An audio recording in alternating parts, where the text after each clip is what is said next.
Pan India Prabhas recent టైంలో సందీప్ రెడ్డి వంగ డైరెక్షన్లో pan India Prabhas తన స్పిరిట్ మూవీ చేస్తున్నారు. అదేవిధంగా ప్రభాస్ లుక్స్ ఇంతవరకు మనం చూసి ఉన్నాం. ఖచ్చితంగా అయితే స్పిరిట్లో డిఫరెంట్ లుక్స్ అయితే ఉండబోతున్నాయంట. ఆ లుక్స్ ఎలా ఉంటాయి, ఏ లుక్ కన్సిడర్ చేస్తున్నారు, ప్రజెంట్ ప్రభాస్ లుక్స్ ఎలా ఉండబోతున్నాయి అనే దాని గురించి త్వరలో ఒక టీజర్ కానీ ఇంకా ట్రైలర్ కానీ రాబోతుందంట. ఈసారి మాత్రం సందీప్ రెడ్డి వంగ మాత్రం గట్టిగా ప్లాన్ చేస్తాడు. ప్రభాస్‌లను మాత్రం ఒక రేంజ్‌లో చూపించబోతున్నానంట. అస్సలు ఇంతవరకు ప్రభాస్‌లను మనం ఆ లుక్స్‌లో చూస్తాము అని కూడా అనుకోమంట. ఆ విధంగా చూపిస్తారు. ఈ డిఫరెంట్ లుక్ కోసం చాలామంది ఫ్యాన్స్ ఈగర్‌గా వెయిట్ చేస్తున్నారు. ఇంతవరకు ఒక లెక్క, ఇప్పటి నుంచి ఒక లెక్క. ప్రభాస్ అన్న లుక్స్ మాత్రం మామూలుగా ఉండవు. స్టన్నింగ్స్ అంటే స్టన్నింగ్స్. స్పిరిట్‌లో ఎలా ఉండబోతాడంటే చాలా వైల్డ్‌గా అంటే వైల్డ్.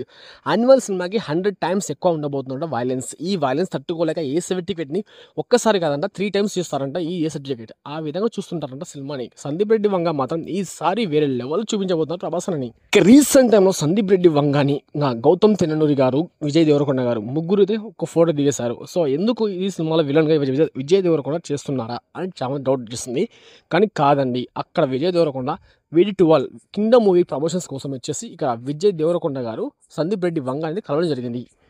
ఇంకా ఈసారి మాత్రం ప్రభాస్ ఉన్న ఫ్యాన్స్‌కి ఫుల్ పండగే, ఫుల్ మీల్స్ అందకే. మామూలుగా ఉండదు. ఈసారి వేరే లెవెల్ ఉండబోతుంది. ఊచ కోత కలెక్షన్స్‌తో అప్డేట్ చేస్తే జెన్యూన్‌గా ఉంటే ఖచ్చితంగా కామెంట్ చేయండి. సబ్స్క్రైబ్ చేసుకోండి.